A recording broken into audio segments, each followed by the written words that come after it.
Père Céleste, c'est encore avec un cœur plein de joie et d'allégresse que je me tiens en ces lieux pour te bénir. Tout ce que nous pouvons dire, tout ce que nous pouvons faire, nous vient de toi. Si aussi nous avons le souffle de vie ce matin, c'est une faveur. Si nous pouvons prier, c'est une faveur. Si nous pouvons voir, entendre, et la liste est infinie. Parce que ta parole qui est la pure vérité me dit, tes bontés n'ont jamais atteint leurs limites dans nos vies. Chaque jour, chaque instant, tu ne fais que me renouveler. Combien tu es miséricordieux, combien tu es compatissant, combien tu es fidèle. Seigneur, je n'ai rien à te donner parce que tout ce qui est des valeurs, l'or, l'argent, le cuivre, tout ce qui est des valeurs t'appartient. Mais tout ce que tu attends de moi, c'est avoir un cœur reconnaissant. Merci. C'est tout ce que tu attends de moi. Merci pour ce temps merveilleux. Merci pour ce temps où tu vas nous partager ta parole. Quelle gloire, quelle bonté, Seigneur, que d'entendre le Maître nous parler. Il y a tout dans ta parole. C'est dans ta parole qu'il y a la vie, la véritable que nous voulons vivre. C'est dans ta parole, Seigneur, qu'il y a la lumière. C'est ta parole qui ouvre les portes. C'est elle qui nous guérit, Seigneur. Quel temps agréable que tu nous donnes, Seigneur, encore à ces jours.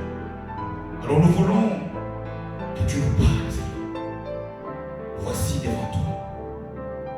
Rien que notre présence en ces lieux, rien que la présence de mon frère, de ma soeur là où il a écouté ce message, c'est ce que nous te disons.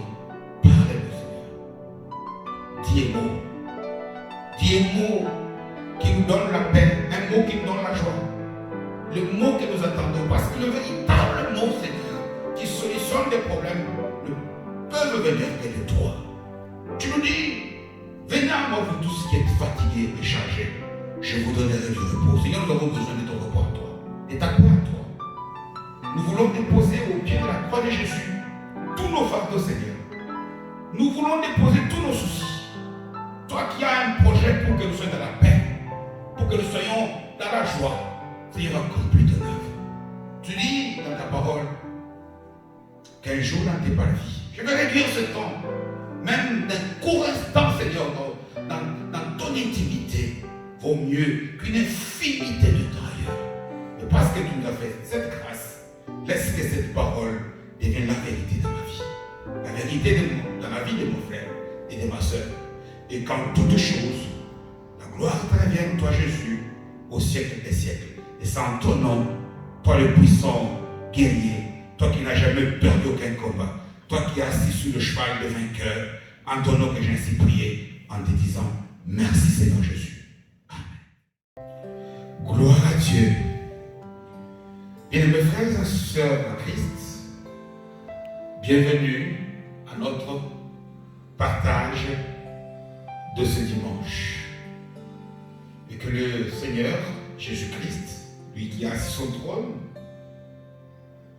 vous bénisse abondamment là où vous êtes. Et que sa bonne main vous couvre de toutes ses grâces. Nous rendons grâce au Seigneur qui nous a donc renouvelé encore cette opportunité de pouvoir nous retrouver par ces moyens que la technique nous offre pour partager de sa parole. Et De quoi allons-nous parler ce dimanche? En effet, aujourd'hui, nous allons répondre à ce que j'ai appelé les 5 questions essentielles de la vie. Nous allons aujourd'hui tenter de répondre à la 3e. Souvenez-vous, nous avons dit que quand quelqu'un veut réussir dans quelque entreprise que ce soit, dans tout ce que tu veux entreprendre, mariage, tout dépend d'abord de qui est dans le mariage. Bâtir une maison, qui bâtit la maison? Donc, nous devons chercher à avoir la bonne personne ou à être la bonne personne. Ça, c'est la première question. Nous allons parler. Et puis la seconde, c'était si nous voulons réussir, on peut être une bonne personne, qualifiée, disposer de tous les moyens, mais échouer parce que nous n'avons pas utilisé la bonne manière. Nous avons vu avec le cas de Moïse, la bonne méthode, la manière de faire les choses, ça compte beaucoup. Tu veux réussir, je regarde comment tu travailles, je peux déjà dire si tu vas réussir ou pas. Et ça, c'est valable pour chacun d'entre nous. Et aujourd'hui, nous allons aborder la 3e question, qui est celle des buts, des objectifs. Je peux être une bonne méthode, une bonne personne, la personne indiquée. Je peux disposer de tous les moyens utiles pour accomplir une tâche. Mais pour déterminer la bonne méthode, la méthode dépend des objectifs que je vais atteindre. Il est écrit dans la parole de Dieu, je pense au livre de Proverbes, chapitre 16e, verset 4e, il est écrit, Dieu a tout fait pour un but. Il y a un but pour tout. Si il y a un but pour le mariage, et que moi je travaille pour autre chose, je vais échouer. Le mariage va échouer. S'il y a un but pour l'église, et que moi je travaille pour autre chose, je vais échouer. Aujourd'hui, nous allons essayer de répondre à la question donc de but, à la question de pourquoi je fais les choses. Parce que c'est la question des buts, des objectifs à atteindre qui va me pousser à avoir la bonne stratégie, la bonne méthode, la bonne manière de faire pour réussir. J'ai intitulé notre partage de ce dimanche, voici la raison, je ne dis pas une raison, la raison fondamentale de mon échec. Aujourd'hui, nous allons voir pourquoi nous échouons. Qu'est-ce que j'entends par échec? Échouer, ce n'est pas avoir de bons résultats. C'est-à-dire que je veux travailler pour avoir un salaire, si je n'ai pas de salaire, j'ai échoué.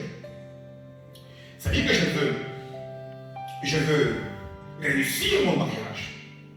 Mais si je n'ai pas, j'arrive à la séparation, j'ai échoué. Pour les jeunes, j'ai échoué lorsque je n'ai pas obtenu mon diplôme. Et ainsi de suite. Nous allons voir aujourd'hui pourquoi l'échec nous visite souvent. Nous allons voir pourquoi c'est plus facile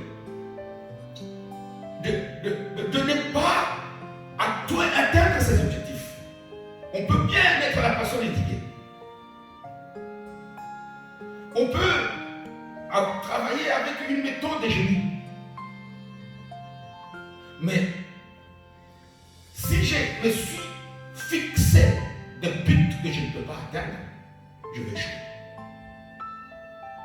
Nous voulons réussir. Nous voulons gagner. Nous avons vu le dimanche passé une personne telle que Job. Parce qu'il avait compris, lorsque nous examinons la réponse qu'il donnait à sa femme, pourquoi Dieu l'avait mis sur terre.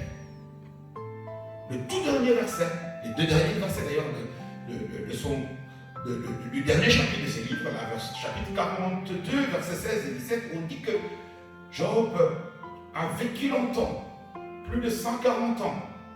Il a vu ses fils et les fils de ses fils jusqu'à la 4e génération.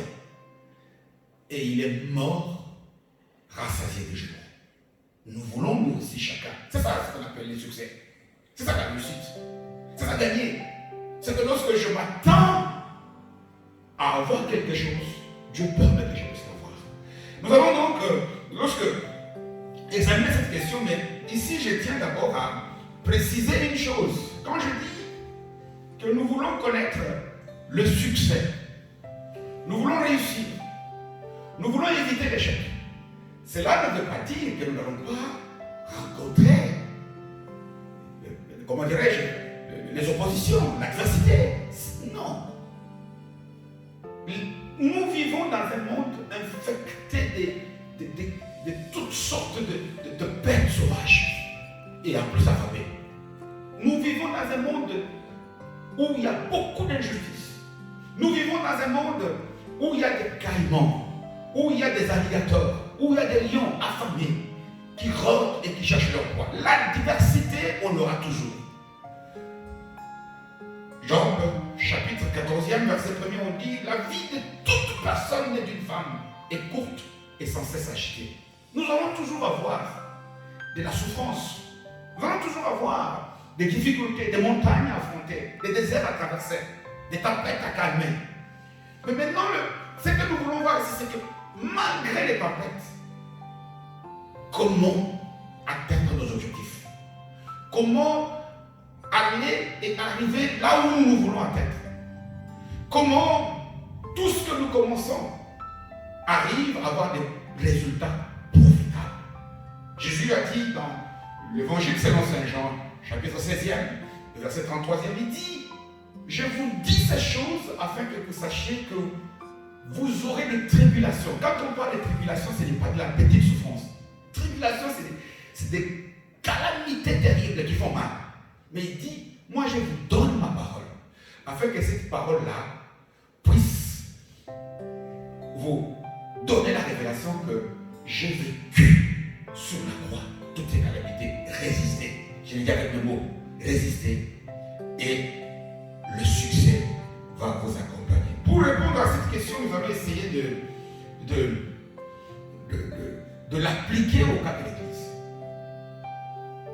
Nous allons essayer de voir pourquoi moi je viens à l'Église. Bien aimé, tu vas voir que notre vie, notre marche chrétienne échoue parce que beaucoup d'entre nous, le but que nous sommes en train de poursuivre lorsque nous venons à l'Église ne sont pas le but fixé par Dieu. Voilà pourquoi on échoue. Parfois on prie et nous avons l'impression que nos prières ne sont pas écoutées, entendues par Dieu. Parfois on jeûne, on ne voit pas. Est-ce que nous poursuivons le but de Dieu? Est-ce que nous connaissons quels sont les objectifs que le Christ attend de moi lorsque je m'appelle enfant de Dieu? C'est ce que nous allons essayer de voir.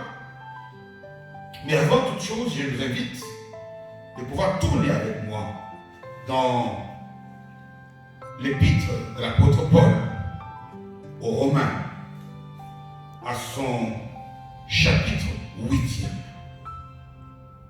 Romains, parfois on laisse un peu de temps, comme nous ne sommes pas dans les assemblées, peut-être que la Bible n'est pas rangée à côté, à chercher dans l'armoire. Romains, chapitre 8e, et par la grâce de Dieu, nous allons lire 2 versets, donc le verset 28e et le verset 29e. Il est écrit ceci dans la parole du Seigneur. Romains, chapitre 8e, verset 28e et 29e. Nous savons du reste que toutes choses concourent au bien de ceux qui aiment Dieu, virgule, de ceux qui sont appelés selon son dessein. Verset 29e. Car ceux qu'il a connus d'avance, il les a aussi prédestinés à être semblables à l'image de son Fils, afin que son Fils fût le premier-né entre plusieurs. Ainsi dit le Seigneur, acclamons pour la parole. Bien-aimés, nous sommes ici en présence de deux des versets de la Bible le plus connu, le plus cité, mais je dirais aussi le plus mal utilisé. Deux versets qui très souvent sont utilisés hors du contexte. Or, tout ce qui est utilisé mal ne peut aboutir qu'à de mauvais résultats. Combien de fois nous avons vu quelqu'un poser une mauvaise sémence, c'est-à-dire mal s'est comporté, et lorsque, au jour de la moisson, il récolte le malheur, il est écrit, tout concourt au bien de celui qui aime Dieu. Combien de fois nous avons vu quelqu'un qui, au lieu de travailler, ne travaille pas, ou il travaille mal, et puis il en subit les conséquences. Mais pour apaiser sa conscience, ou la conscience de ceux qui sont tout autour de lui, il est écrit, Romains 8, 28, tout concourt au bien de ceux qui aiment Dieu.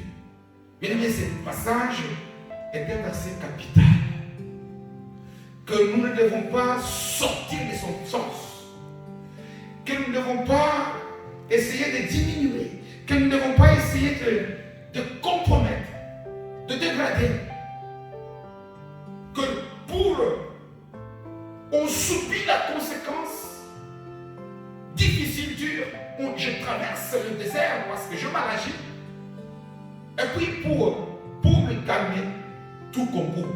Depuis que tu le dis, dis-moi combien de choses qui ont été la conséquence directe des mauvais comportements ont concouru à ton bien.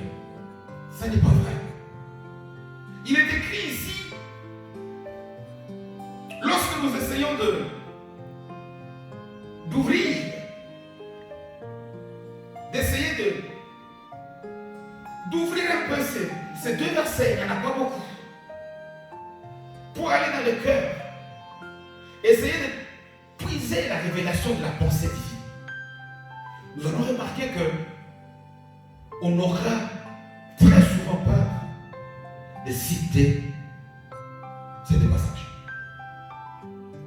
Le verset 28, par exemple. Si je ne peux que m'arrêter d'abord à ce verset-là, il est bien écrit. Nous savons du reste que toutes choses, et ici on parle de toutes choses, c'est-à-dire le bien, on parle du mal. Même cette pandémie que nous sommes en train de vivre, Dieu est capable de tirer, comme il est dit dans le Juge 14, 14, de ce qui mange peut sortir ce qui se mange. C'est-à-dire des mauvaises choses que peut-être le diable peut mettre devant nous. Dieu est capable de transformer les larmes de tristesse en larmes de joie. Voilà pourquoi il est dit ici, tout, il est capable de tout faire concourir à notre bien.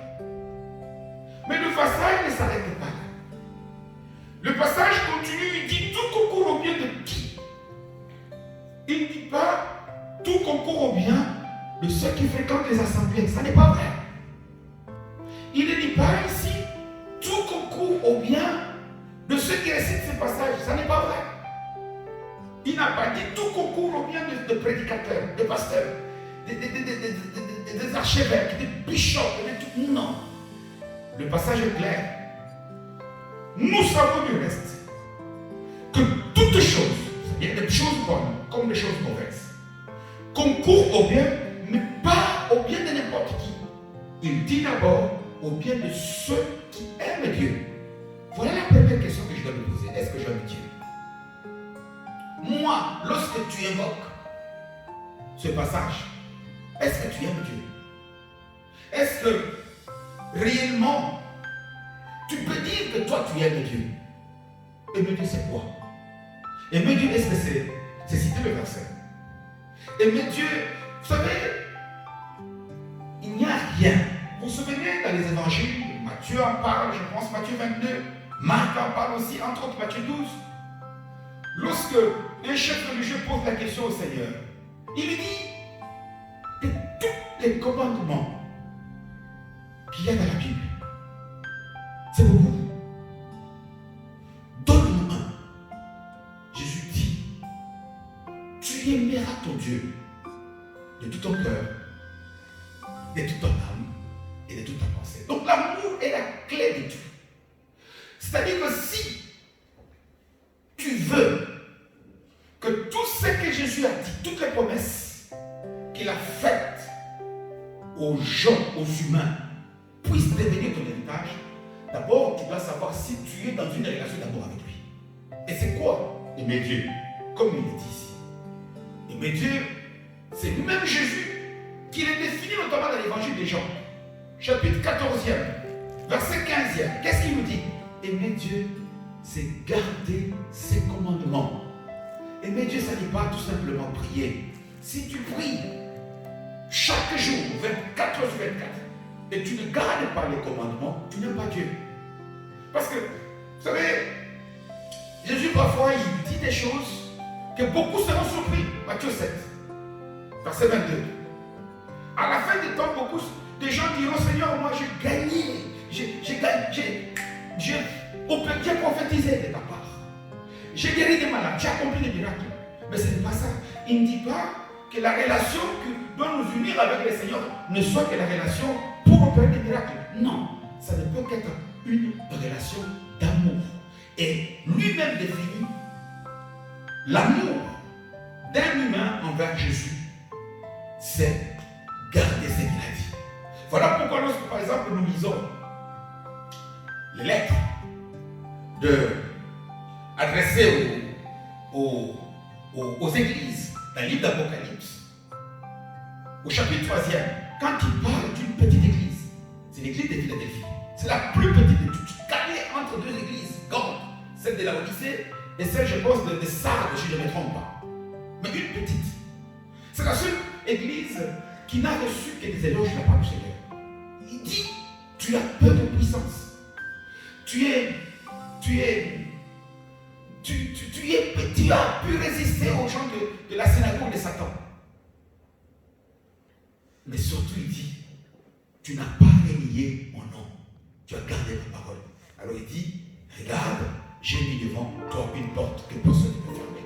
Si tu veux que tout te réussisse, que lorsque Dieu ouvre, tu ne joues pas, garde la parole. Lorsque tu es devant une circonstance, parce que vous savez, il y a des circonstances où garder, ne pas renier Jésus, rester dans la vérité biblique devient difficile. Mais Jésus tient bon. Tiens comme Job, tiens comme Daniel, dis le roi j'ai compris. Tu veux tout faire, mais moi je ne m'agis pas. C'est Dieu. Garde la parole. Il y a des moments où nous avons l'impression que garder la parole, c'est dur. C'est dur pour la chair. Mais demeure ferme. C'est ça aimer Dieu.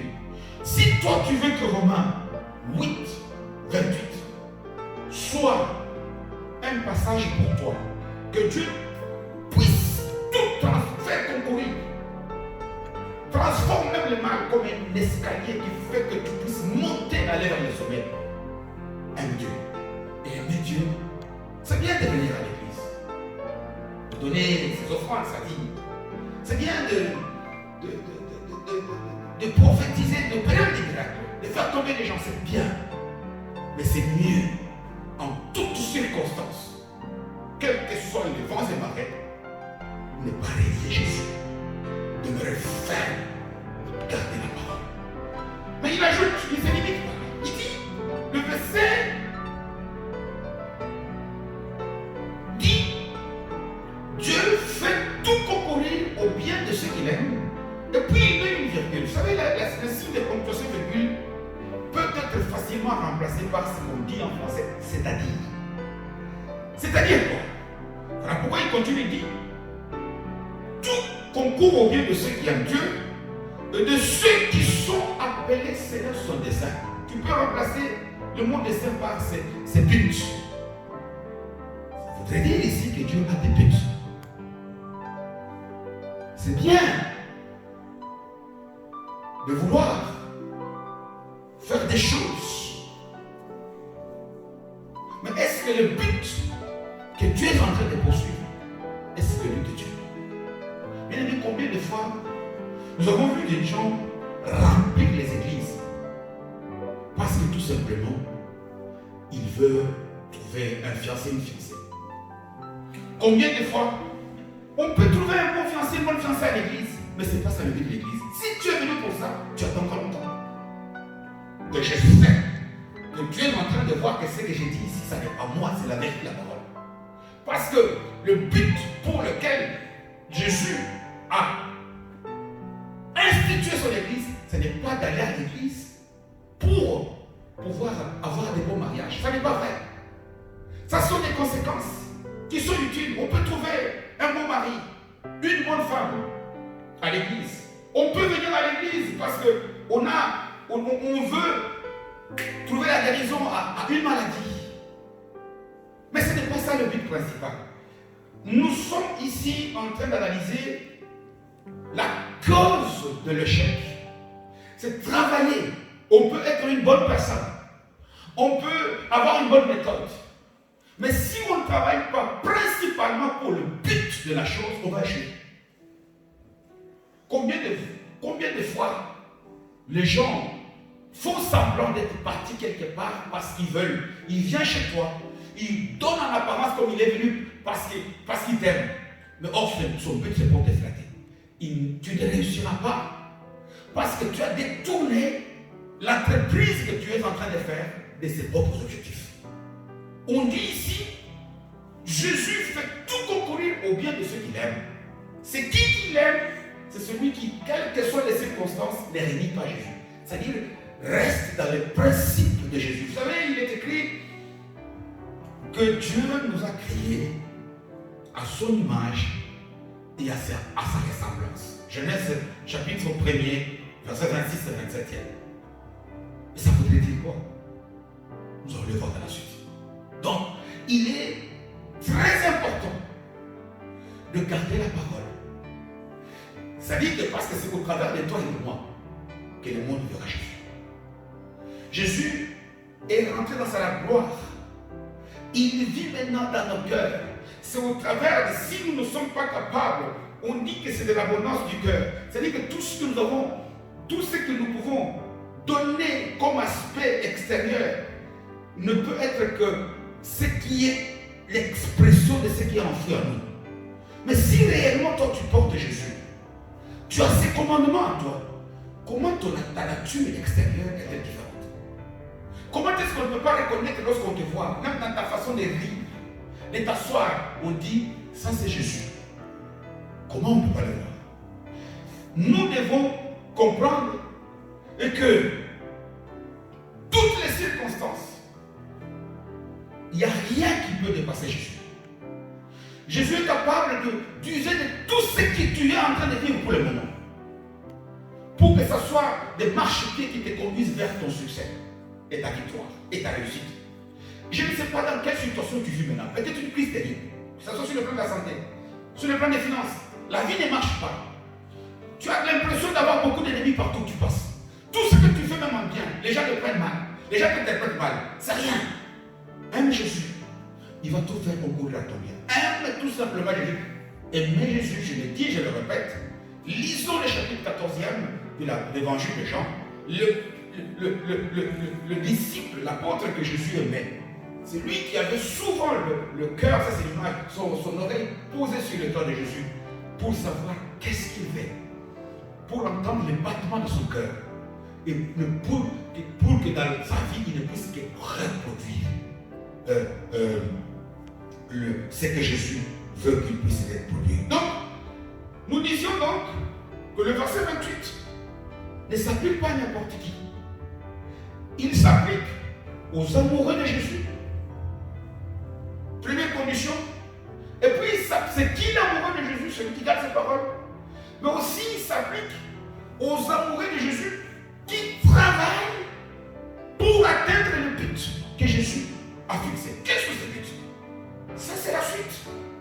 dans le verset 29e, qui nous dit quoi?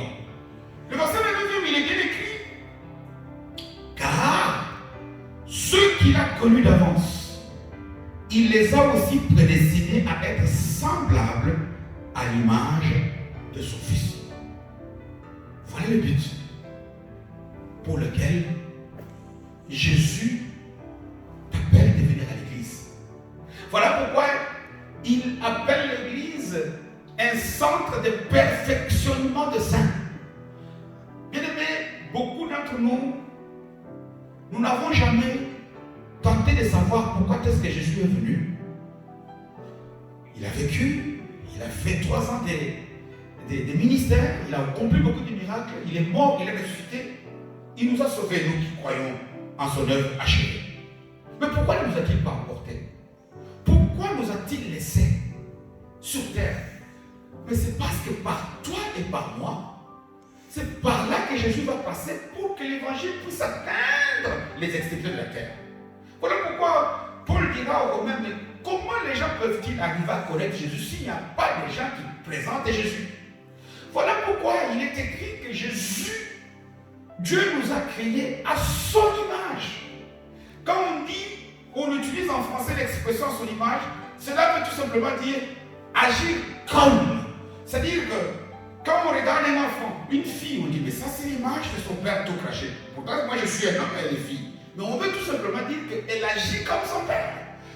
Jésus veut, comme il est dit dans Jean 5, verset 26, je pense, il dit que la lumière de Jésus qui est en nous puisse luire, afin que le monde puisse voir nos bonnes œuvres et qu'il puisse lui rendre gloire. Comment voulez-vous que les païens puissent se convertir lorsqu'ils nous voient, nous chrétiens, avoir des apparences physiques qui n'ont rien à voir avec Jésus? S'ils nous voient méchants, alors oui, on donne un faux message. On ne garde pas la parole. On ne garde pas la parole de Jésus. On ne l'aime pas. Voilà pourquoi parfois nous demeurons longtemps dans des circonstances. Nous prions, nous gênons. Nous avons l'impression que Dieu n'écoute pas. Dieu est derrière sa parole pour l'accomplir. La seule chose qui limite Dieu, c'est sa propre parole. Dieu, quand il nous regarde, ce qu'il regarde auprès de nous, ce n'est pas nous, c'est Jésus, c'est sa parole. Lorsqu'il voit que nous sommes cachés derrière sa parole, alors ce qu'il fait pour sa parole va nous atteindre et nous en devenons des bénéficiaires. Nous souffrons beaucoup parce que nous n'avons jamais cherché à comprendre le but pour lequel Jésus a bâti l'Église. Il dit qu'il a donné des dons à l'Église. Des apôtres, des prophètes, des docteurs, des pasteurs, des évangélistes. Il dit qu'il a donné ces 5 dons pour le perfectionnement des saints. Pour nous perfectionner, c'est-à-dire que nous travailler, enlever à nous tout ce qui est comme déchet. Nous transvaser comme un liquide, comme le dira Jérémie. Vous savez, quand on a mis un liquide quelque part dans un pot, qu'il y a le dépôt, la lie, qui a au fin fond du récipient qui contient le liquide, pour avoir un liquide pur, il faudrait le transvaser, enlever, et le dépôt, la lie qui est mauvaise, va demeurer dans le vin. C'est ce que, voilà le but réel pour lequel Jésus a bâti son Église. L'Église n'est pas un centre de commerce. L'Église n'est pas un centre d'amitié. On ne va pas à l'Église par habitude. La raison fondamentale qui fait que nous prions, nous avons l'impression que Dieu ne fait, parce que nous n'avons pas saisi, nous n'avons pas bien compris pourquoi est-ce que Jésus nous appelle. Il y a ici, il est dit, Jésus nous a choisis, il nous a sauvés et il nous a donné une institution, l'Église, il nous a donné des gens qui nous donnent la parole pour que nous puissions recevoir la parole, la garder et pour que nous puissions agir fidèlement selon cette parole. Ça, il est Dieu. Toute personne qui agit dans ce sens-là, c'est à cette personne-là que Jésus est capable de tout faire concourir. Je ne sais pas, je le répète, parce que je sais que quand Dieu parle, il parle à quelqu'un. Toi qui écoutes cette parole, je ne sais pas, tu te plains beaucoup. Ça fait longtemps. Tu as vu même des gens à côté de toi qui ne méritent pas d'avoir de bons résultats, mais qui les ont. Toi, tu jeûnes, tu pries.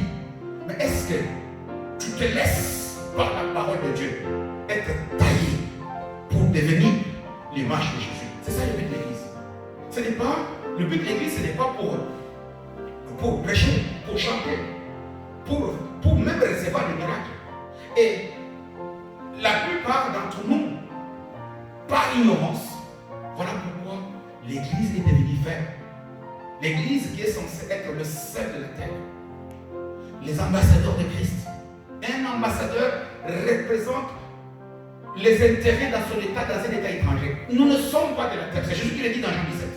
Nous sommes citoyens du ciel. Mais ici, nous sommes là pour que lorsqu'on nous voit, on voit notre nation. Que voit-on de toi? Est-ce que réellement tu es l'image et la ressemblance de Jésus? Est-ce que réellement tu peux bénéficier de cette grâce que l'église de Philadelphie, Apocalypse, chapitre 3e, à partir du verset 7e, où il est écrit que cette église, ce n'est pas ta paix. Tu peux être pauvre. Elle était pauvre. Tu peux être faible. Il n'avait pas de puissance. Mais il avait la parole de Jésus. Il avait Jésus. Et Jésus a dit, moi qui détiens la clé de la maison de David, celle qui ouvre, personne ne ferme, celle qui ferme, personne n'ouvre, j'ai mis devant toi cette porte. C'est-à-dire à ce moment-là, on peut te mettre même dans la fosse au lion. Jésus sera le quatrième homme. Bien aimé, ces choses que je suis en train de dire, on le sait, on le connaît. Je sais que tu le sais. Parfois, tu te dis, mais qu'est-ce que le pasteur Adèle est en train de prêcher là que je connais? Tu le sais. Mais Jésus dira à ses disciples dans Jean 13, il dit, si vous savez ces choses, vous êtes heureux, mais pourvu que vous puissiez le vivre en pratiquer. Ce n'est pas la connaissance de quelque chose qui te sauve. Mais c'est le fait que tu fasses chair et ça devienne ton mode de vie. Voilà pourquoi nous répétons ces choses. Je l'ai dit il y a quelques semaines. On le répète. Jésus le répète par notre canal. Parce qu'il veut que ça puisse imprégner notre conscience. Ça puisse devenir notre respiration. Respirer, tu ne réfléchis pas pour respirer. L'application, la pratique de la parole de Dieu ne doit pas être conditionnée à un événement. Vous savez, on peut connaître des tas de choses et ne pas bien vivre. Tout le monde ici, la plupart des gens qui fument ici, ils savent que fumer est mauvais. Ils le savent. Ils savent. On a imprimé sur les paquets de cigarettes des gens qui ont des dentitions qui ont été abîmées, des poumons qui ont été abîmés, salis. Mais ils continuent. Ce n'est pas la bonne volonté. Ce n'est pas la connaissance seule ne suffit pas. Mais c'est le fait de marteler des choses dans notre conscience afin que nous puissions les reproduire d'une manière automatique. Nous devons, nous, enfants de Dieu, manifester notre attachement à notre Seigneur lorsque agir selon ces principes devient notre mode de vie, devient automatique, devient notre pratique. Mais qu'est-ce qui nous empêche? Qu'est-ce qui empêche? C'est par là que nous allons terminer cette exhortation de ce dimanche. C'est parce que la plupart d'entre nous ici, vous savez, lorsque nous venons, si on se dit chrétien, lorsque nous recevons le salut, on appelle cela la nouvelle naissance. C'est Jésus qui l'a dit à Nicodème, Jean 3. Mais si on te demande un peu ta date de naissance physique, tu connais, je suis né et chaque année, tu fais des anniversaires. Je suis né le 12 février, je suis né le 30 janvier, je suis né telle date. Mais si réellement toi tu es enfant de Dieu, parce qu'ici nous sommes en train de voir pourquoi est-ce que nous avons du mal à respecter le but. Pourquoi est-ce que nous avons du mal à rester, à connaître les objectifs que nous devons poursuivre lorsque nous voulons faire des choses selon Jésus. Est-ce que tu connais ta dette? Si réellement tu es converti, si réellement tu es né de nouveau, si réellement tu es enfant de Dieu, quelle est ta date de naissance? Quel est le jour de ta conversion? La question est là. Nous devons travailler à ça. Beaucoup de gens, je le répète, Jésus dit dans Matthieu 7, beaucoup seront surpris au dernier jour. Et il leur dira, enfin, eux vont lui dire que nous avons fait des tas de choses. Et lui, il leur dira, je ne vous ai jamais connu. Et pourtant, ils ont prophétisé. Et pourtant, ils ont opéré des miracles. Et pourtant, ils ont été à l'église, ils ont fait quelque chose. Mais il dit, celui qui m'aime, c'est celui qui écoute ma parole et qui la met en pratique. Et même dans Matthieu 7, là, il insiste. Lorsqu'il dit, l'un des versets aussi les plus connus, Matthieu 7, 7, là, il ne dit pas n'importe qui demande, on te donne, on cherche, tu trouves, frappe, on t'ouvre, mais il dit à ceux qui l'aiment, ceux qui pratiquent la parole, ceux qui sont dans ces principes, ceux qui poursuivent les mêmes objectifs, ceux qui sont l'image de Jésus. Et c'est à ça qu'elle devrait travailler. Beaucoup d'entre nous ici, nous croyons être sauvés, mais est-ce qu'on en est sûr? Mais si on en est sûr, mais quelle est la date de ta nouvelle naissance? Pour que tu puisses aussi la fêter comme tu fêtes ta naissance ici. Vous allez voir que la plupart, beaucoup d'entre nous, c'est notre entrée, je veux dire, le jour de notre conversion, la manière dont nous avons abordé Jésus pour la première fois. Nous sommes mal rentrés dans le christianisme. Nous sommes mal rentrés dans la relation avec Jésus. Beaucoup d'entre nous ici, parfois, aujourd'hui, on se dit chrétien. Pourquoi? Parce que nous sommes nés dans des familles où mon père était chrétien, ma mère était chrétienne. Depuis l'enfance, on m'amène à l'église. J'ai fréquenté les codines. J'ai grandi. J'assiste au cours des grands. Et puis tout d'un coup, je me dis chrétien. Donc, la plupart d'entre nous, on se retrouve un peu. On se dit qu'on est chrétien pas comme ils sont des concours de circonstances. Voilà pourquoi d'ailleurs, le mot chrétien a été, comment dirais-je, déplié de tout son sens. Tu vas voir 2, 3, 4 personnes qui se disent chrétiennes, mais qui ne suivent pas la même doctrine. Tu vas voir même des partis politiques qui portent cette épithète, parti tel chrétien. Il y a des étés chrétiens, mais est-ce qu'ils sont chrétiens? Ils ne sont chrétiens que des noms. Aujourd'hui, le mot chrétien a été vidé de son sens. Il est mal utilisé. Parce qu'un véritable chrétien, c'est quelqu'un qui aime Jésus, qui garde sa parole. Mais c'est quelqu'un qui est capable, un jour, parce qu'on dit d'avoir reçu la parole de Dieu, il a reçu. Cette parole qui est comme un miroir, lui a fait voir tous les défauts qu'il y a en lui. Ça l'a poussé à ce qu'on appelle la repentance. Et cette repentance naît une nouvelle création qui commence, une nouvelle vie alors à l'église pour qu'ils soient perfectionnés et deviennent un jour l'image de Jésus. Voilà le processus. Ce n'est pas si simple tout ça parce que c'est toute une vie. Voilà même le message. Le message, l'évangile, ça bande, c'est ça que c'est pas Jésus. C'est que toi tu te dis chrétien. Quelle est la fois où on t'a amené la parole qui t'a convaincu, qui t'a poussé au regret de tes fautes, qui t'a poussé à la vraie repentance. Et cette repentance qui t'a poussé à fuir la vie ancienne et rejoindre l'assemblée des saints. Et dans cette assemblée, tous les jours, lorsque tu écoutes le message de l'évangile, tu es perfectionné pour devenir de plus en plus l'image de Jésus. Une seconde raison aussi qui pousse les gens à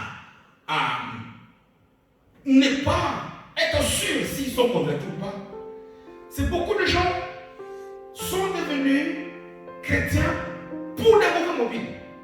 Combien de fois nous avons écouté, par exemple, des bons témoignages à la télé? Tel pasteur, il a fait ceci, c'est peut-être vrai. La dernière concert, il a ressuscité un mort, c'est peut-être vrai. Je ne dis pas que c'est faux. Mon propos ici, ce n'est pas de critiquer ces miracles. Les miracles, Jésus les a beaucoup faits et il nous a même dit, voici les miracles qui accompagneront tous nos plus. Moi-même, je cherche à ce que Jésus fasse encore beaucoup de choses dans ma vie. Il a fait que j'en veux beaucoup. Toi aussi d'ailleurs, je le sais. Mais le problème ici, ce que je voudrais dire, c'est que tu peux écouter un bon témoignage comme ça. Toi aussi maintenant tu as un problème. Mais au lieu d'aller à Jésus pour recevoir, pour l'aimer, tu vas à l'église. Pourquoi? Parce que toi, tu veux aussi avoir le même miracle que l'autre qui avait témoigné. Tu es là pour un mauvais motif. Voilà pourquoi tu attends, tu ne vois pas. Voilà pourquoi tu subis les conséquences. Tu commences à changer les assemblées. Tu commences à... Ton zèle est parti. Tu commences à revivre toujours les mêmes calamités. Et finalement, tu risques même de rien dire pour dire que ces choses sont fausses. Le problème, ce n'est pas Dieu. Le problème, c'est toi. Le problème, ce n'est pas Dieu. C'est parce que tu es venu à l'église, non pas pour aimer Jésus, pour aimer sa parole. Tu es venu à l'église, tu es venu à Jésus, non pas pour Jésus, mais pour que Jésus te donne. Donc tu ne veux pas servir Jésus, mais tu veux que Jésus te serve. Et je vais terminer mon message ici par une remarque que j'aimerais vous faire, surtout à nous, à qui le Seigneur a fait la grâce de pouvoir partager la parole de Dieu. C'est nous aussi parfois que Que Dieu nous pardonne qui faisons tomber les gens dans cette piège. Regarde un peu les titres que nous donnons parfois à nos séminaires. Parfois même les titres que nous donnons à nous-mêmes. On sait déjà voir s'il y a de la séduction, c'est-à-dire chercher à attraper une proie. Quand on met des titres qui frappent, voilà, venez au séminaire où vous allez voir ce que vous n'avez jamais vu. Non. Mais nous avons vu ici qu'il y avait eu une réunion qui s'était tenue au ciel pour traiter entre Dieu, le Fils de Dieu, et Satan qui était invité. Et Dieu avait signé un décret. Si Dieu signe un décret, il n'y a aucun homme, même pas Satan, qui peut changer. Il n'y a que Dieu lui-même. Voilà pourquoi on l'appelle El Shaddai, le Tout-Puissant. Donc, le Dieu qui est capable de tout. Lorsqu'il dit, ça se fait. Et tout genou fléchit. Et toute la confesse. C'est ça Jésus. Nous ne pourrons pas parfois chercher à ne pas aider les gens. Nous sommes devenus comme des marabouts, comme des magiciens, comme des gens qui nous voulons pas faire de l'église comme un marché. Non. L'église est la maison de Dieu. L'église est la maison de prière. Tu veux que Jésus fasse tout concourir à ton bien, même ce que tu vis maintenant. Aime Jésus. Aime sa parole. Et dans tout ce que tu fais, dans ta famille, il y a des rébellions, il y a des choses que tu ne comprends pas. Il y a même des circonstances qui sont. On dit que c'est impossible. Mais il est écrit que ce qui est impossible aux hommes, si intelligents soient-ils, n'est pas impossible à Dieu. Que Dieu t'aide, que Dieu m'aide à comprendre que ce n'est pas encore trop tard. Je ne sais pas pourquoi tu es venu dans ton mariage. Mais Dieu a institué le mariage, non pas pour s'enrichir, non pas pour avoir des papiers, non pas pour... non. Il a dit, il n'est pas bon que l'homme soit seul. Je vais former un secours efficace pour que l'homme et la femme puissent se compléter et devenir la cellule de base qui reflète l'amour de Jésus. Je ne sais pas, demain déjà une partie des écoliers vont commencer à aller à l'école. L'école, ce n'est pas pour aller jouer. Même s'il y a des temps de jeu, de sport. L'école, c'est pour aller se laisser être formé, avoir un diplôme, et par la grâce de Dieu, trouver un bon emploi qui peut t'aider ta famille. Je ne sais pas, chacun connaît son objectif. Chacun connaît où il est. Jésus dit, il y a dans la tête, ça c'est Salomon qui le dit dans Proverbe 19, verset 21. Il y a beaucoup de projets dans la tête. Mais il n'y a que les desseins de Dieu qui s'accomplissent. Regarde un peu à ton problème. Toi, tu veux aussi que Dieu fasse tout concourir à ton bien. Mais Dieu ne peut le faire que si tu aimes sa parole, si tu donnes sa parole, et Dieu ne peut le faire que si tu essaies de connaître. Dieu a établi cette chose pourquoi? Travailler pour le projet de Dieu, pour les desseins de Dieu, pour les de Dieu. Que Dieu te bénisse de là où toi tu es, que Dieu te fasse du bien. Ne regarde pas aux circonstances. Regarde Jésus, à Jésus. Le psaume 34, on a lu, dernièrement, nous dit que tous ceux qui ont le regard tournés vers Jésus, pas aux montagnes. David n'a pas regardé à Goliath, mais David s'est souvenu des exploits que Dieu lui avait déjà donnés. Donc il a regardé à son Dieu et il a tracé Goliath. Que Dieu te bénisse, que Dieu me bénisse, que Dieu me fasse du bien et qu'il continue toujours à nous donner l'occasion pour partager sa parole. Amen. Je veux prier. Le roi de tous les rois, les seigneurs de tous les seigneurs, nous avons compris pourquoi nous avons commencé des tas de choses. Malgré tout ce que nous faisons, ça ne marche pas. Tu veux que nous puissions garder ta parole, nous montrer petit. Tu veux que quelque que soient les circonstances, nous ne puissions pas renier ton nom. On renie ton nom lorsqu'on se compromet dans les mensonges. Lorsqu'on rentre dans la compromission. Lorsque nous cherchons parfois à trafiquer des choses. Non, Seigneur. Toi, tu dis que tu veux que nous puissions être comme le sel qui donne du goût. Qui donne du goût aux aliments. Qui rehausse le goût. Un aliment sans sel est fade. Et nous avons du mal à l'avaler. Le sel aussi, Seigneur, nous aide à conserver longtemps. Oui, Seigneur, aide-nous par ta parole, à ce que ta parole nous travaille pour que nous puissions être de ceux-là qui gardons des gens en bonne condition. Non pas que les situations puissent pourrir, mais les situations puissent toujours aller de l'avant. Dieu de gloire et de grâce, tu es capable. Tu es capable d'utiliser le malheur de Job pour que Job puisse enfin, à la fin de sa mort, vivre une vie heureuse. Seigneur, tu es aussi capable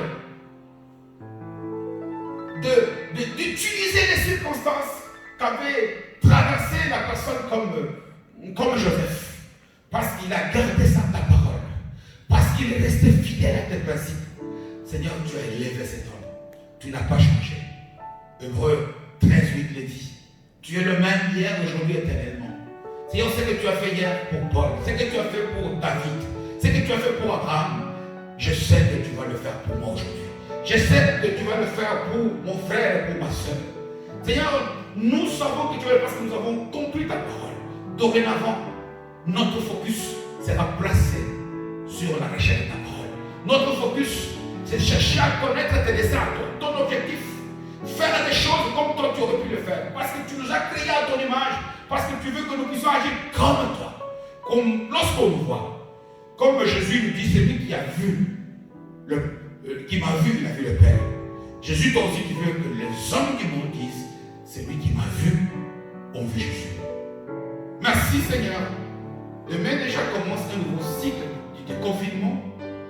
Une partie des enfants va commencer à reprendre, mon roi, l'école. Nous savons qu'au-delà de la science, au-delà de ce que les humains peuvent nous donner, mais l'aide efficace, complète, holistique, totale, nous vient de toi. Merci de placer ta main au-dessus des enfants, au-dessus de ceux qui les encadrent, leur donner la sécurité, parce que toi tu as dit, et tu viens de le dire, tout ce que tu aimes, tout ce qui t'aime, tu fais tout concourir à leur bien. Béni sois-tu, Dieu du ciel, que la gloire te revienne,